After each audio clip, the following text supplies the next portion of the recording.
Cool. We're live.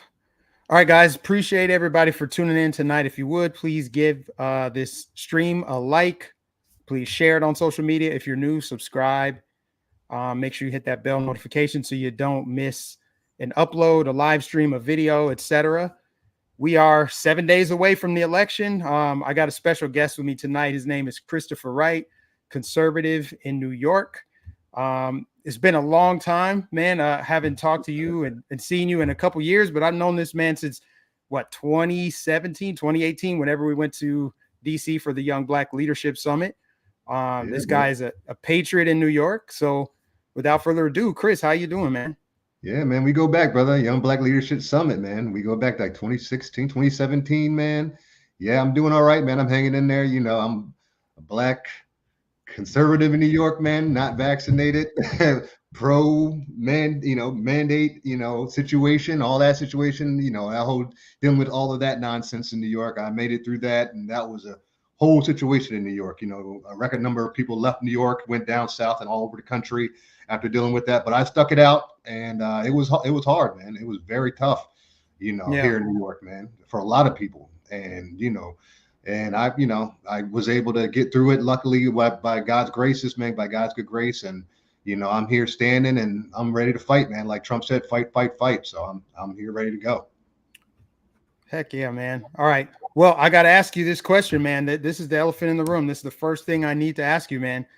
How did you, as a black man, survive going to the Nazi rally that was held at Madison Square Garden? Because I know you were there. Did you see any salutes, some Hitler salutes? How did you survive that Nazi rally? Tell us what your experience was hanging out with all those Nazis the other day in Madison Square Garden. Oh boy. Where do I begin? Where I begin? All the hatred, all the rhetoric, and all the nonsense, and all the propaganda, and all the Russian propaganda, and all that. No, it was none of that. It was all my MAGA patriots. All my New York MAGA patriots out there. Shout out to my boy Derek Gibson. Shout out to I saw DVS out there. Deanna was out there. Just Billy Prempe was out there. Rob Smith, was out there. Just everyday patriots, man. Everyday New York MAGA patriots were out there. Just Angel was out there. My man Angel was out there. Just everyday Americans, man. We've been going to these rallies, just coming together, united we stand, for a long time now. Just doing what we the people do. And I was glad to see us come together again for this, man. Just for this Madison Square Garden event, this historical event for our president, and in his hometown. And it was a magnificent event. It was a historical event. And for the people out there that are just still sticking to that BS rhetoric, oh, they're Nazis, and oh, Trump's Hitler. Get away from that nonsense, man. Get away with that. Get that out of here. If you are still talking like that, you are truly brainwashed member of the leftist sheep of flock. You belong in the plantation at this point. Sorry. No, that's good, man. Get it off your chest, because, we got 7 days until what I say the election begins, because we all know they're not going to announce him the winner on election night. So the election begins, unfortunately, 7 days from now. And who knows how long it'll be, how long they're going to drag it out. We're hearing, Maricopa County in Arizona is going to take 10 to 13 days to count the votes. Michigan saying don't expect an answer on election night. But you know what? In 7 days, we're going to find out, what this country really thinks. I think we know what it really thinks. It's just, are we going to get this fair outcome? But what's interesting is how the left is acting with 7 days to go. Their behavior, their actions all demonstrate that they know that they're losing. This is the behavior, actions, rhetoric of losing campaigns, right? They have nothing left but to say, hey, he's literally Hitler. This is what the Nazis did. There was a Nazi rally 85 years ago, and Trump is trying to reenact that. Nobody believes it. They don't even believe it. But just the way that they are just going so completely unhinged. I want to play some video clips of just what people have been saying, people in the media, just the way that they're reacting, the rhetoric. It almost seems as what they're trying to do is amplify their rhetoric to get a kind of civil conflict kicked off. Because if it doesn't go the way that they want it to go, then they can say, well, Hitler's in there, so we should get in the street and just like with the George Floyd thing, right? Like, you should get out there and march and you don't let up. Remember what they were saying? All of the rhetoric that they said about Trump, really, it started with the kids in cages thing. Remember? Yep. When they go low, we kick them. Maxine Waters, you get out and create a crowd, push back on them. We saw incivility spike after that. We saw fighting spike. We saw attacks on Trump supporters and conservatives spike. I think they're trying to gear up for that. I don't know what your thoughts are on it, but what do you think as far as just the way that they're acting in the last week or so? Yeah, I agree with you on that. I mean, I wouldn't be surprised at all if they're preparing for another summer of love, because I'm in New York and I'll never forget that situation that happened in 2020 when they did that whole situation. It was insane here in New York what they did there. Of course, they swept it under the rug so quick. A lot of Americans forget about that. There's January 6th, January 6th, January 6th is all we talk about now in terms of history. But the summer of love, that was months that occurred. People were telling me when that was happening not to leave the house, and people that watched my videos at that time, I was all over New York. Nothing was keeping me inside the house at that time. No mask, no gloves, faith over fear, as you guys remember by my motto in my videos. But people were telling me at that moment, stay inside the house, please, because the subway stations were packed with people, looked like rats inside the subway station with people just crowded in, just going to different places, going to freaking people's small businesses, rioting, looting. It was insane. And so they're preparing, in my mind, for something like that. I think they've been preparing they were preparing for another pandemic prior to the Summer of Love, because they were doing the whole mosquito, I forgot what it was, the mosquito bite, the disease or something they were trying to do. Murder hornets. Yeah, you remember, what I'm talking about, the murder hornets and all that nonsense. So they were doing little, trying experiments, and let's try this, let's try that, and kind of see where, if the people were buying or not. And of course, a lot of people were like, we're not buying this. And when the people weren't buying it, they just backed off. But if we would have been like we were in 2020 on like, oh my gosh, what's this? They would have ran with it. So I saw how the left was moving prior to this maybe Summer of Love 2.0. And so I wouldn't be surprised, like you said, if they're trying to do something like this again. So I am keeping an eye on the left. I think they are trying to do the same. They are doing the same rhetoric. I think they're trying to do the same games they've already played. And I think they are. I think they are trying to do the same things on repeat. That's why I do think we need to be aware of them. Yeah, absolutely. So let me just share the screen real quick, because I want to get your reaction to, we're going to start with our friend over here at The View, Whoopi Goldberg. I have to get your reaction to this. Okay, Whoopi Goldberg had the nerve to say that Donald Trump is going to end interracial marriages. That's what they're saying Donald Trump is going to do. Let me play that for you and get your reaction. Whoopi, stop. All of you talking about you. It's us. He's not going to, say, oh, you're with a white guy, I'm going to keep you from being deported. No, he's going to deport you and put the white guy with someone else. The man is out there. He's also, What are your thoughts on Whoopi Goldberg here? No, she's crazy. If anybody knows, first and foremost, for anybody who's older than 30 years old, they know that Whoopi and Trump were pictured together many of times in the past. They're both, Trump's a New Yorker, Whoopi's, I'm pretty sure she's a New Yorker. I know she's been in New York many of times, but they hung out a lot of times in the past at events, galas, stuff like that. So they didn't have any issues in the past. It's when he ran, all of a sudden they had their back and forth and he's a racist and he's Hitler. And she started spewing that propaganda like a lot of these Hollywood celebrities are doing. And now she's spewing this nonsense all of a sudden. So no, I don't buy none of it at all. And to go in further detail about it, to really dive into details about what these celebrities are doing, what really upsets me, I saw the steps of how this occurred. Like, I remember when Trump first ran in 2016. If you guys watched when he first ran, it began with him just being a joke. Like when he first ran in 2016, when Trump first announced he's running for office, people just laughed. Oh, Donald Trump, he has no chance of winning. Oh, Trump, what's he thinking? Apprentice. Oh, he needs to go back to TV. In the moment that they announced that he is the Republican candidate that's going to be running against Hillary Clinton, that's the moment that they said he's Hitler. That's the moment that they said his supporters are Nazis. That's the moment they start talking that crazy propaganda talk. That's the moment right then and there. And I said to myself, when they start talking like that, I said, whoa, that's crazy. Yo, are you guys really going to call this guy Hitler? So Donald Trump, the guy that the black New York rappers in the 90s used to call themselves the black Donald Trump, that guy? You guys want to call this guy a Nazi now? And Donald Trump, Hitler now? You guys really going to think people are going to believe that? That's not going to work. Come on, guys. But then I saw how people believed it. A lot of people started believing it. And then people started running with it. And then people started committing hate crimes because of it. Mm-hmm. And then I saw and realized how powerful the mainstream media truly was. And that's how dangerous it really is. And that's why I use the term, which I don't use often because I'm a Christian man myself, which is the word hate. And I will use the word hate when it comes to media. I hate the mainstream media because I see how powerful they use, and they use their power in such a negative way. Yeah, there's no doubt that the media influences so many minds. It's like flipping a switch. Or like, okay, I hate Donald Trump out of the clear blue. And that's one of the things that initially woke me up too, is like, are we talking about the guy that was in Home Alone, the guy that was on Fresh Prince, the guy that got the Ellis Island Award from Jesse Jackson, funded Jesse Jackson's campaign, right? Like all the things that he's done for Black people specifically, it's nonsensical that people would just automatically let someone else decide for them what they think about Trump.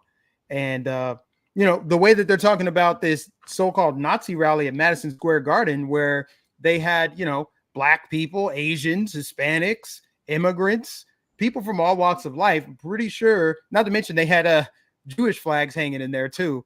Can't forget that. Yeah, but the obviously the big thing that they're talking about, the only thing they want to talk about is the joke that was made by that comedian whose his name slips my mind right now. What's his name? The guy's name? They gave the Puerto Rican joke, the joke about Puerto Ricans. Oh, I know you're talking about. I'm bad with names, but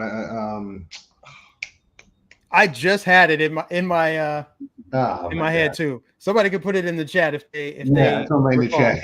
I know you're talking about though. Anyhow, this dude did the roast of Tom Brady. He's been on Comedy Central, right? So he's one of those insult comics where he'll insult anybody from any race, the roast comic. He does like the roast and stuff like that. Like real comedy, like Dave Chappelle type comedy, the comedy that we grew up loving, enjoying, appreciating. So they're hung up on this, and I want to show you this Puerto Rican girl right here. She came out and said, "I'm a Puerto Rican and I can take a joke. My vote was with Trump before tonight and it's still with Trump after tonight. I'm not the only one." So I looked at the comments, and underneath the comments are a bunch of white liberals. Oh boy. Saying stuff like, "You're a sellout. Did you lose your national pride when you lost your self-respect? Don't speak for any other Latinos. It's apparent you have no self-worth. You literally look like you're ready to sell your body for a nickel." Pathetic. These are the Caucasian liberals that scream in your face and say Trump is racist, his supporters are racist, but also if I come across a minority that supports Trump, my racism comes out, but I lack self-awareness, so I'm just completely blind to it, right? They're trying to use this, and again, this is all from a losing campaign. The left is losing. This is why they've resorted to this. They have nothing else. They have no policy to run on. They can't run on Kamala's record. So all they can say is vote for me, vote for Kamala Harris because Orange Man bad. How is their closing remarks to the American people? Orange Man bad. Not, hey, we're going to fix the economy. Here's what we're going to do about immigration. Here's what we're going to do about foreign policy, inflation. Oh, no, you forgot two things. She's a woman and she's supposedly Black. That is not a Black woman. That is an Indian woman. Indian woman. There you go. Her dad would even tell you that. Her Jamaican dad would tell you that. Yeah. I mean, she was sworn in as the first Indian senator, which not a big deal. Who cares? But don't try to be Black just because you're running for president. There you go. Just be who you are. That's all we're asking. You know what I mean? Just call spade a spade. You know what I mean? Yeah. Let me play another clip for you here. This is Mika Brzezinski from MSNBC, just unhinged on The View, a show that, you know what, I feel like could cause brain cancer if you're exposed to it for too long. So we'll only just watch this one little clip. You're a smart man. You need to believe him. And these are the final hours. We need you. We need you, and all of you to vote. Yep. There you go. So, Mika, I think you heard us before you came out. We were talking earlier about yesterday's Trump rally from hell at Madison Square Garden. So what did you make of it? Well, I think it was everything that you need to know about Donald Trump in one weird white nationalist Nazi type rally. And of course, there's historic parallels to where and when this happened. But is this not crazy, bro? So Tucker Carlson, I'm sure you heard his speech at the rally at Madison Square Garden. Pretty sure he said something to the effect of they're losing because they don't understand why people like Trump. They still don't understand. What's your thoughts on that? I think he knocked it out the park with that statement. That was one of the best statements, if not the best statement of the event. Because I've been feeling that way personally, and just inside, and just in my own back of my mind, kind of thought from day one. Because I liked him from day one. Because I tell people all the time, from a personal level, I knew from day one, I knew two things. I knew, one, that not everybody was going to like Trump. And two, that I was going to like him. And I knew why I was going to like him, because I've been doing sales since I was 14 years old, knocking on doors, for an estimate for a Windows company and stuff like that. And I had a boss, his name was Carl, and he reminded me a lot like Trump. The guy was very brash, very in your face, very, energetic, boom, boom, boom, very, quick wit, kind of guy, you know what I mean? But if he's one of those guys, if I learned at a young age, if you listen to him and you actually, you get by the brashness and all that and listen and learn, you can make a lot of money and be successful. And from that point, and he always would say one thing: if you guys could learn how to do door to door, if you learn how to do door to door, you could do any sales job. And once I learned how to master door to door, I've done all kinds of sales. And I always look back at Carl and I appreciate him. So when Trump came around, when I got older in 2016, and I saw the brashness and him being a businessman from New York out, and at that time I was in New York around 10 years. At that time when Trump ran in 2016, it was around 9-10 years. I was very used to that kind of that personality by that time. So when Trump came around, I was like, oh yeah, Trump. Oh yeah, I like this kind of guy. But I already knew, oh boy, not everybody's going to like this. This is going to be a little too much for a lot of people, but I like it. So he had my support. But as time went on, not only what I noticed about Trump was he met what my expectations, but when I got to learn more about him, he was beyond my expectations, where I was like, whoa, this guy is smarter than I expected. This guy is a better businessman than I expected. This guy is wittier than I expected. This guy is funnier than I expected. This guy, every checklist you can check, he was more than I expected. So I, saw he impressed more people quicker, and that was impressive to me.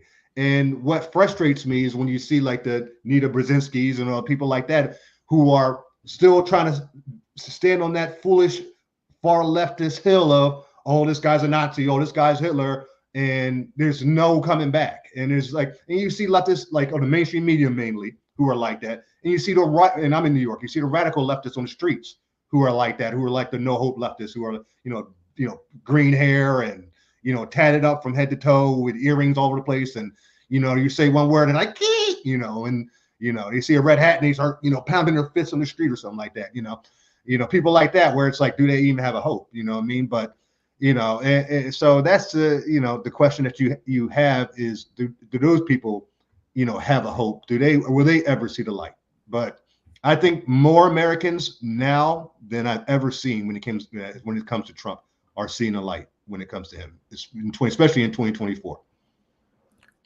Yeah, that's so true. And I'm able to see it in ways I wasn't able to see it in 2020, because in 2020, I was trying to we had a lot going on. Obviously, you had COVID, you had the riots, Summer of Love.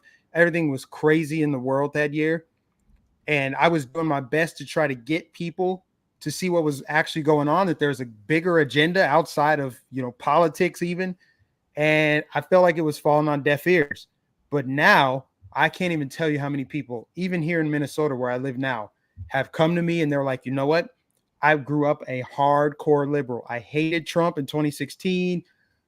People were like, I posted against him online on social media. I was talking about how much I hate him. And then they indicted him. And then I started to see what was actually going on. And then they started looking into stuff. So they were just later than we were, because I found out about all this stuff right after he got elected. And now that people have seen that, there's so many people that have reached out and said they will be voting for Trump. So clear, and people that in it, the more interesting thing is a lot of people, my sister included, say they do not care for Trump, but they're going to vote for him anyway because they care more about the policies, right? And I think this is a huge, huge step for the American people to vote based on policy, vote values, policy, not vibes, not joy, not, hope and change, or, all these little slogans that they have on the left that are empty as hell. They're not going to do any of that. Hope and change, a new way forward. I represent a new generation of leadership. The joy and vibes, what does that even mean? What policy is that? No turning back or whatever. No turning back. I'm with her for Hillary. You know what I mean? All these slogans and things that are empty and meaningless that don't translate to like pragmatic policy solutions for the country.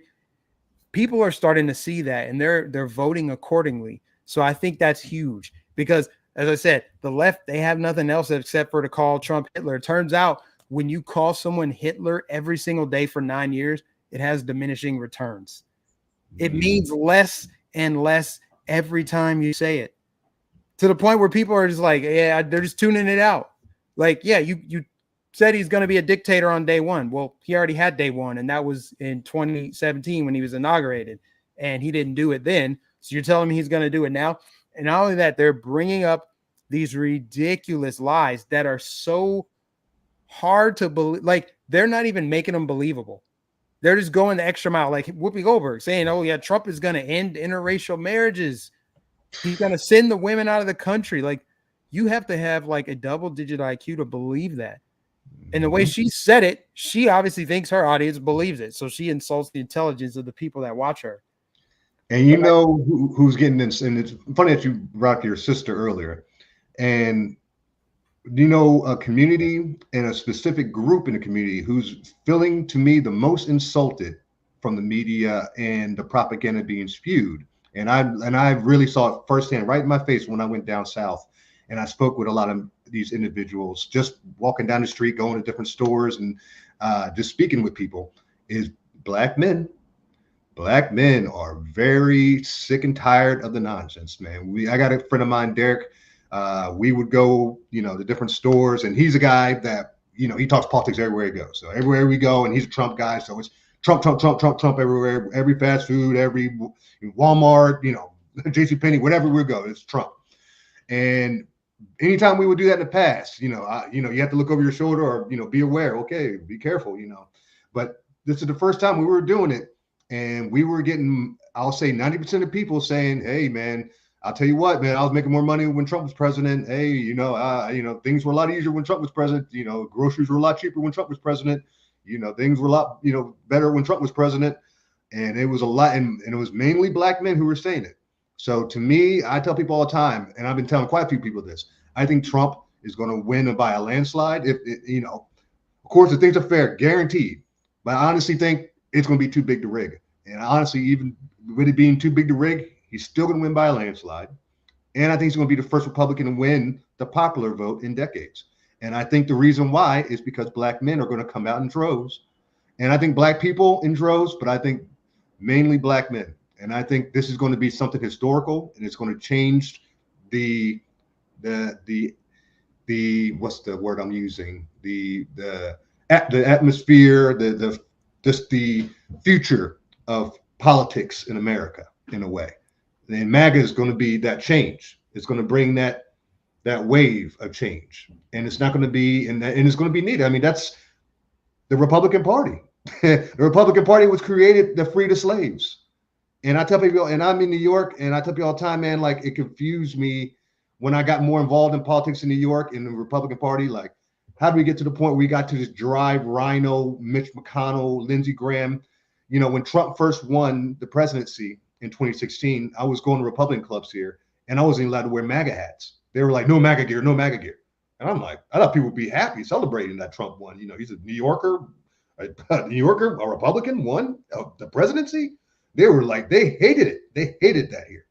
So the fact that we're shifting away from that Rhino Republican to this MAGA Republican Trump with this, you know, young people, minorities getting involved, people who don't even care about politics getting involved. And the one thing I said when Joe, and I always try to find a positive at anything. The one thing I said when I finally came to conclusion, when I said Joe Biden's gonna be president, and I said, okay, this guy's gonna be president. I said, whew. I said, okay, there's got to be one good thing out of this. Okay, the one good thing that's going to happen out of this, he's going to do such a bad job that people that don't even care about politics are going to see what's happening right in front of their face, that they're going to get involved in politics. And that's what's happening right now. And that illegal alien situation is the situation to me, was that cherry on top that just was like right there in your face. And here we are. And this is what we're witnessing right now. Well said. And I'll go even a step further. Yes, the Republican Party was founded as an anti-slavery party, so they've freed slaves. I would argue the Republican Party is still freeing slaves today. Why do I say that? Because Democrats from 1824 to 1924 to 2024 still think they own black people. Look how Barack Obama talked to those black men a few weeks ago. They talk like they feel entitled for you to vote for their preferred candidate. And if you don't, guess what? You're sexist, you're misogynist. The way Barack Obama talked to those black men tells you what he really thinks. The way Joe Biden talked when he was on the Breakfast Club a few years ago, when he was running, right? 2020, vote for me. Or if you can't figure out if you're for me or Trump, you ain't black. The way that they're talking, the way that the chick on The View, Sunny something, she's the Puerto Rican one on The View. Mm-hmm. She said something to the effect of, we got to get these idiotic black men in line, the ones that voted for Trump. So they lash out because we've left their mindset, the thought plantation of, here's what I think, I'm in this box. Oh, if there's a disparity in my life, it's because America's to blame, a white man's to blame, some kind of external source of blame instead of internalizing what you may have done or not done in your life. Those things are foundational principles to the Republican Party. And so, and I'm not like this hardcore Republican. I'm more of a conservative than a Republican, because to your point earlier, the Republican Party has gone astray. They kind of were the uniparty, right? The left and right. There wasn't much difference between Democrat and Republican. Hence why we got Donald Trump. He's a big middle finger to the establishment of rhinos, the war machine, the neoliberals. He was the anti-establishment candidate. And the fact that he was able to win and lean into the culture war on top of it, it wasn't just about the policy, jobs going overseas, immigration. It's the culture war. It's the stuff where they're trying to emasculate men. It's the push of the trans crap, right? It's those type of things too that we've been battling as well, right? It's a battle of, a policy, but then also just the culture. The culture has changed so much. Yeah, right? yeah. Like look at how their front runner, the guys that they have front and center. Do you see the white dudes for Harris, the ads, the commercials? Like, oh yeah, I cry. I'm like, is this like the Babylon Bee? It's hard to believe that these people are serious, but they're completely unserious. That, to me, right, to run these type of ads thinking that's going to garner more male support, right? Yeah, beta males for Harris. You got beta males for Harris. I want to play this clip for you here because, as you know, Donald Trump went on Joe Rogan last week, and now it just came out.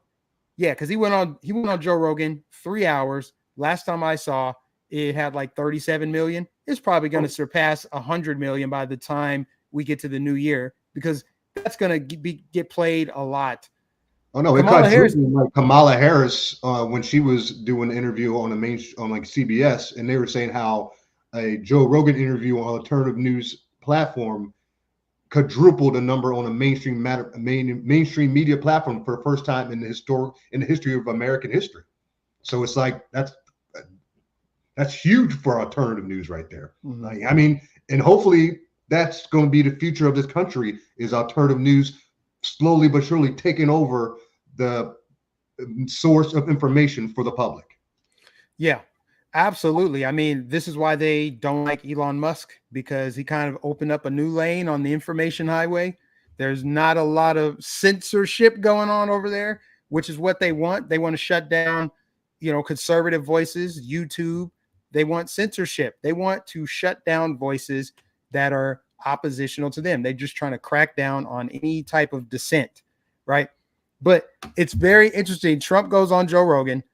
Kamala said she was going to go on Joe Rogan. Now the headlines are, oh, well, Joe Rogan denied Kamala Harris. That's because she wanted him to fly out to her.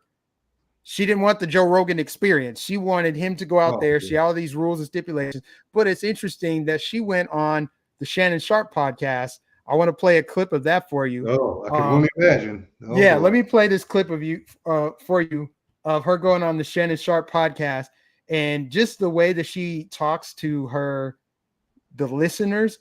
This is what she thinks people are. She has to talk to you like you're a toddler. Listen to this.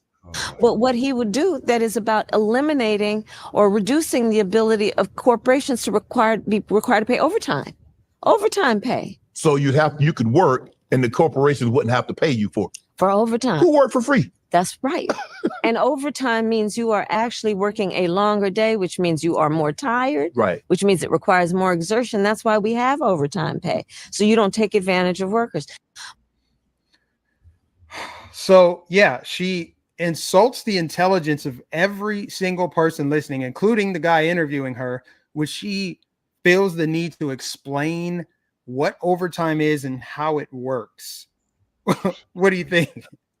That is sad right there. And that is how a lot of Democrats feel about a lot of people in the Black community, to be honest with you.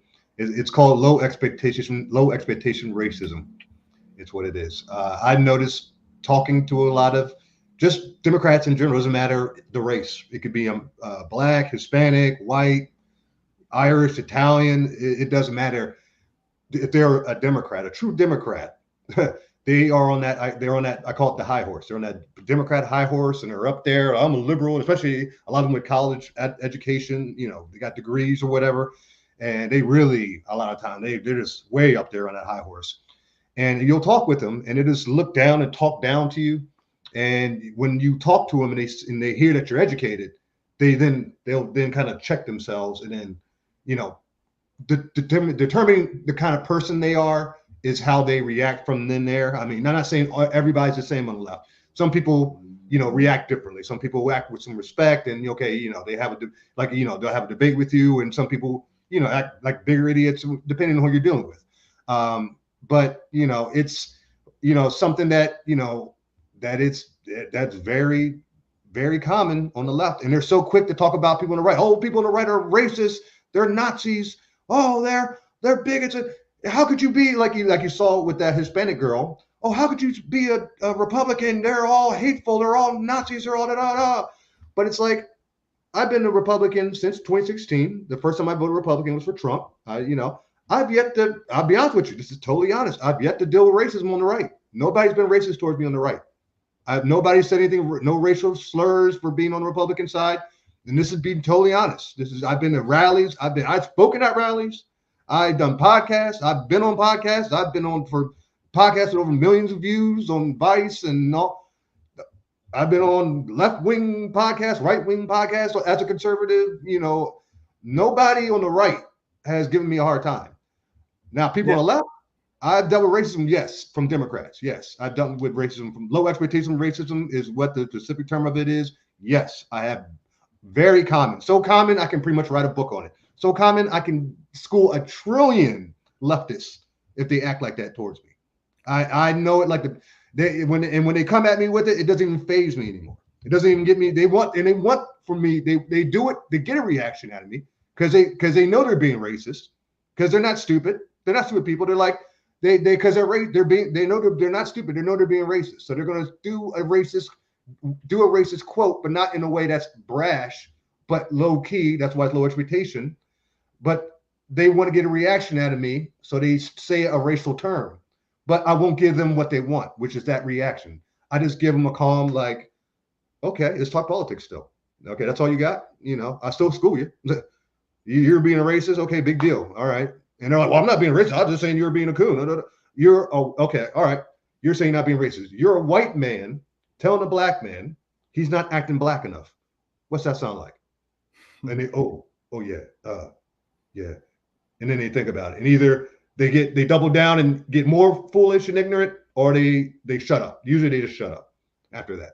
So, you know, like I said, and I tell you all the time, there's another instance I always use this as an example. When during the summer of love, there's a girl, Bevelyn Beatty, who is facing 4 years in prison right now for, you know, what she did, where she poured black paint over this Black Lives Matter sign that our Mayor de Blasio painted in front of Trump Tower during the summer of love. Right before she did that, I did a rally in front of that hotel, in front of Trump Tower, and I called it Turn New York Red Rally. And I knew Black Lives Matter was going to show up, and it was in Manhattan, so I knew Black Lives Matter was going to be mostly white people. So when they showed up, I already was prepared for them. I had a paper with me of 30 names I listed, of 30 names of 30 black people that died at their events, not at any MAGA events. It was specifically black people that died at Black Lives Matter events. So when they showed up and they were like, oh, you know, black people, you know, Black Lives Matter, Trump's racist, and their whole spiel. And what they wanted out of us was to say all lives matter. I wouldn't say all lives matter. All I said was, okay, Black Lives Matter, you're right. Black Lives Matter, I agree. Black Lives Matter. What about these Black lives matter? And I listed all the black lives that died at their events. And I said, what about these black lives that died at your events? What about those black lives? And not one person there could answer me. And it got so bad, that got so quiet, that black people walking by saw them looking foolish, that they stood up and had to stand on their side and argue with me, because they knew that they were getting embarrassed. So it's like, and that's the whole thing. It's like, when you debate a leftist, the best way to beat them is beat them at their own game. Yeah. Shifting gears a little bit here. So, you know, we got 7 days to go, and we've got, I'm going to just share this with you. Oh boy. These are the poly market betting odds. So it's not a poll. It's not a vote. The only poll that matters is the actual vote itself. But I've been watching these pretty much daily, and it's consistently gone up for Trump to where now he's got nearly a 67% chance to win. How do you see this playing out as far as states that will be flipped? Do you think she wins any of the swing states? I mean, assuming it's fair and free, assuming there's no cheating, which we know that there's shenanigans going on. We already know about the burned ballot boxes and voter registration fraud and non-citizens still on voter rolls. But this is kind of a projection of what a respected poster posted on Twitter. They have Trump winning 296 electoral votes to Kamala's 242. Do you agree with this map? How do you see this playing out? I honestly, I agree pretty strong with it. I do. The one I'm concerned about is Nevada. That's the one, and because of the history of it, just because of that, it's. I don't have faith in it until they show me otherwise. Until they start showing, you know, they start having elections where it's consistent, and, you know, they show that they're showing more consistency, then I can put faith in them. And I'm like, okay, all right, I'll put faith in you guys more. Until then, I cannot just do it. That's the one swing state where I'm like, but other than that, I think Trump has the swing states. I said the same thing in 2020. What the difference between the 2020 me and the 2024 me, and this is, and there's a good friend of mine, Hetty. I love her to death. She's older woman. She's decked out with MAGA gear from head to toe. She asked me a serious question on election night in 2020. She said, "Chris, she was so worried." She says, "Chris, please be honest with me. Is there any way that Trump can lose this election?" I said, "Hetty, I'm gonna be honest with you. The only way Trump can lose this election is if they steal it. And I knew on election night in 2020 they were stealing it when they went and called Georgia for Trump. So I feel in this election that the country is watching way more, especially our side. I think our side was just a little too confident. Our side is watching way more. A lot more people. We got people on their side, people in the middle. Independents watching. We even have the world watching. So to the point where they can't just steal it like they did in 2020. So I think with that being said, it's going to be more of a fair election. It being more of a fair election, it's going to be a landslide, and I think it's going to look pretty much like what we're seeing there. But I think Nevada is still going to be Nevada. But we're going to see. We're going to see. We're going to see how it works. We're going to see how the people, like I said, the poll watching, the poll workers. That's what we the people is so important to see how the people get out there and get the boots on the ground and see if they can make a difference when it comes to that. For those wondering what this map is, this is from Atlas Intel. Atlas Intel was apparently the most accurate pollster from both 2020 and 2022. So this is their final prediction. I agree with this map mostly. The one state that I don't agree with is North Carolina. How could Pennsylvania and Michigan vote to the right of North Carolina? So I think instead of Trump winning 296, I think he wins 312, which would include North Carolina's 16 votes. The other thing is I'm not completely sold on Virginia going blue, especially because Glenn Youngkin is the governor there, and he cleaned up their election process to where I think that, and Trump's holding a rally there. So clearly he believes it's in play. That's going to be like his last rally. I think he's doing it on November 2nd. I don't know if he's going to do one on the 3rd or not, but November 2nd, he's going to Salem, Virginia. So that tells you all you need to know. He's going on offense, right? So I think that Virginia's in play. I also think that Minnesota's in play, even though it's probably more of a stretch, but that would put him at 322 if he could flip Minnesota, which I'm really hoping happens. But at the very least, he's going to win North Carolina. So I project he's going to get 312. I think he sweeps all of the Rust Belt, the Sun Belt, pretty much all 7 swing states, including Nevada. Basically, he has more paths to victory than she does. She has to sweep the entire Rust Belt, and she probably has to win Georgia, Arizona, or North Carolina. I think she might even need to win 2 of those.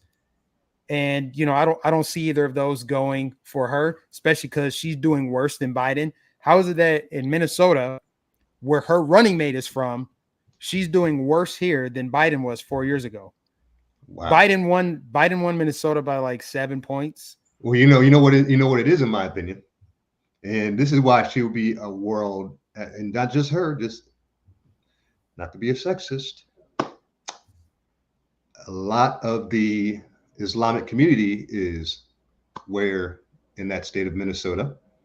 Yeah. And that in that religion, what their stance is on women leadership and women in the household, and what their stance is. And in terms of her being a world leader, a lot of places in the Middle East and Middle Eastern countries and Arabic countries would look at a world leader in our country in a certain way, in a negative way, if we were to have one. And that's something that does come to my mind.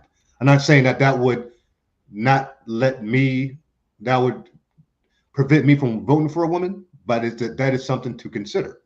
That's something that is what other parts of the world, they are stuck in that prehistoric more way of thinking. And that is something to consider as well. That's probably why they're not probably coming out to support Kamala. They're coming out more supportive of Biden than a Kamala. That's a interesting take. Yeah, I didn't even consider that. Yeah, that over in Muslim countries, I mean, they don't even want women to be uncovered. So it makes sense that much less become president or be in a leadership position. So yeah, there's a multitude of reasons why I think she's going to lose. She has nothing on her side. Nothing's going her way. She doesn't have the momentum on her side. She doesn't have the policies on her side. The fundamentals aren't on her side. The polls aren't on her side. The news cycles aren't even on her side. Trump is dominating headlines, whether it's McDonald's, Joe Rogan, Madison Square Garden, getting shot. This has been the craziest presidential campaign I've ever seen. And it would be shocking to see anything other than a Trump victory, even though I think they're going to drag it out, contest it, they're going to try to make it seem like the right cheated, probably like, oh yeah, a bunch of conservatives probably had a bunch of mail-in ballots that they dropped. There's going to be some kind of narrative. I mean, if they can go out there and tell you Trump is going to end democracy on day one, he's going to end the Second Amendment and shut down freedom of speech and jail his political opponents, send the military after citizens. If they can tell you all of that, of course they can tell you, well, we think as the Republicans rigged the election. So I completely can see that happening.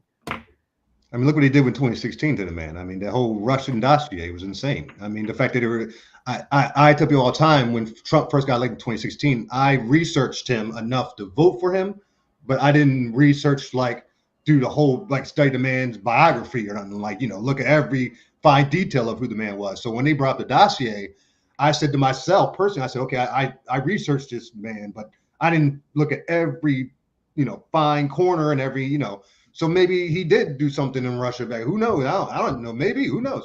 So I, took, looked what the media was saying and said, okay, let me see what plays out and take their word for it. Maybe that. And then when they said he was over there supposedly urinating on underage girls and all this stuff. And I was like, whoa, what the heck? So I was like, all right, let me see. Okay, did Trump really do this? And then it all came out. It was one big lie. I was like, wow, you guys were saying this guy was doing this stuff and it was a lie. And I was like, that's when I said, man, you guys called this guy Hitler and you said all this stuff was, and all of that was a lie too. That's what made me step away from the media and put my hands up and say, you guys are something else, man. And so I know if they were willing to do something like that back in 2016, oh yeah, they're definitely going to do something like that in 2024 if he wins. They're going to go right back to square one with that again. Oh, it's Trump, he's, just you're going to start another Nazi regime. And, I tell people all the time, the Proud Boys are supposed to be his KKK. I was there that night when they got in a fight with Antifa in Manhattan. I recorded the fight, the altercation. And three guys in that altercation got 4 years apiece for that a little skirmish. And they took my video, cut me out of it, and said a white supremacist group attacks innocent anti-fascists in Manhattan. And I was one that was with this white supremacist group, supposedly. Yeah, I remember that. Yeah. So I know how these guys roll, man. I know their agenda. I know what they're trying to do. I know what they're trying to do to Trump. They're trying to make Trump the KKK Grand Wizard. They're trying to make the Proud Boys his KKK, and they're trying to make his supporters his Nazi regime. And that is the goal of the mainstream media. And they're going to push that narrative, and they're hoping the Democrat voters believe it, and then they are the ones who enforce it. And that is the dream, and that is dangerous. And hopefully we don't do that as a country. Yeah, and it's not going to work because we know that the Democrats started the Ku Klux Klan anyway. But appreciate you coming on tonight, man. We're going to go ahead and wrap at this time. I do got to get upstairs. I got a 3-year-old stomping around up there. I got to get him settled for the night. But definitely appreciate you coming on and being a guest on the channel. Let's plan to do this sometime, maybe next week. Maybe I feel like sometime maybe like next Thursday, next Friday, after the dust is kind of settled a little bit. Once we kind of have an idea of where things are. I honestly don't think we're going to get an answer on election night, but we'll just see how it plays out. But appreciate everybody for tuning in tonight. If you haven't already, give this stream a thumbs up. If you haven't shared it, make sure you share it so somebody else can see it. If you're new and you haven't been to this channel before, please subscribe, hit the bell notification so you don't miss a stream or an upload. Thanks for everybody for tuning in. Shout out to the moderators in the chat. God bless you all, and catch you in the next stream. Peace out.